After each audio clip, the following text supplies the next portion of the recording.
Ganito din ba kayo magluto ng atay? Minamarinate ko muna kung anong citrus flavor ang available ko dito. Dahil nga wala pang bunga yung kalamansi ni Papa, sakto may bigay naman siya mga dalang hita, kaya ayun yung gagamitin ko. Pwede din kayong gumamit ng lemon or pineapple juice. Ginagawa ko to para mabawasan yung metallic or iron-like taste ng liver. Pork liver pala itong gagamitin ko. Favorite ko nga din yung atay pag may pansit nga yung atay ang hinahanap ko. Yun lang, maraming tao pa rin ang ayaw kumain nito. Sayang, ito pa naman ay nutritious, tasty, mabilis at madaling lutuin. Naglagay na din pala ako ng asin at paminta at oyster sauce dito sa aking marinade. And then maggagadgad lang ako ng 3 butil ng bawang.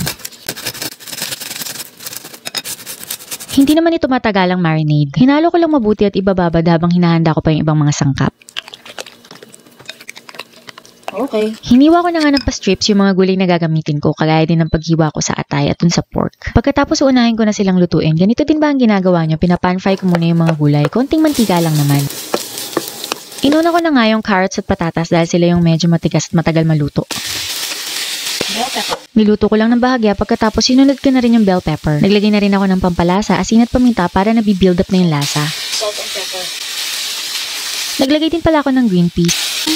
Green peas. Sahanguin ko na nga at hindi ko siya i-overcook dahil mamaya isasama ko pa siya sa pagluluto ng iba pang meat. Saka hanguin pa ng iba. Oops. Vegetables.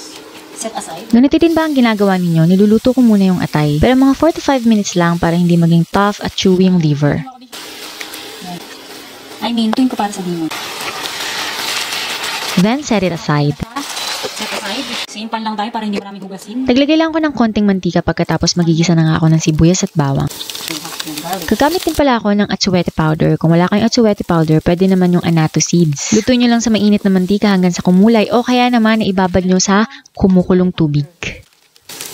Pwede yung, lagay sa mainit yung tubig. Haluin lang.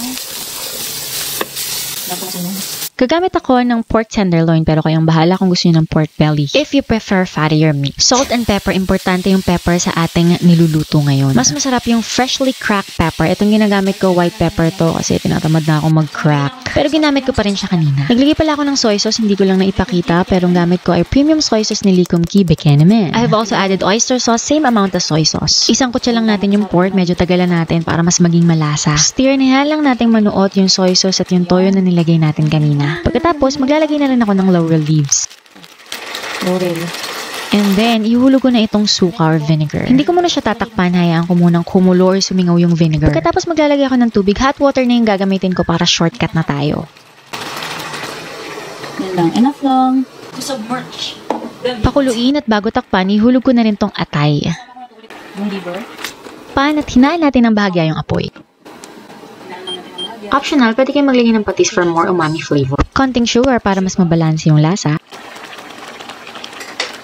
Haluin at tikman kung gusto nyo pang i-adjust. Tikman natin. Once na okay na, hinulog ko na rin tong gulay dahil niluto ko na rin naman kanina. Bango. Nalimuyak.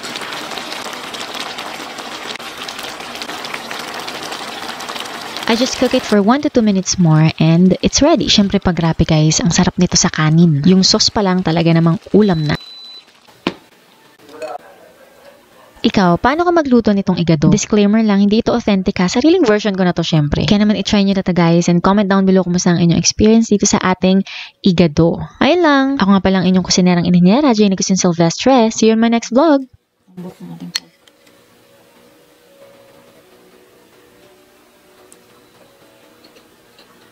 Mm.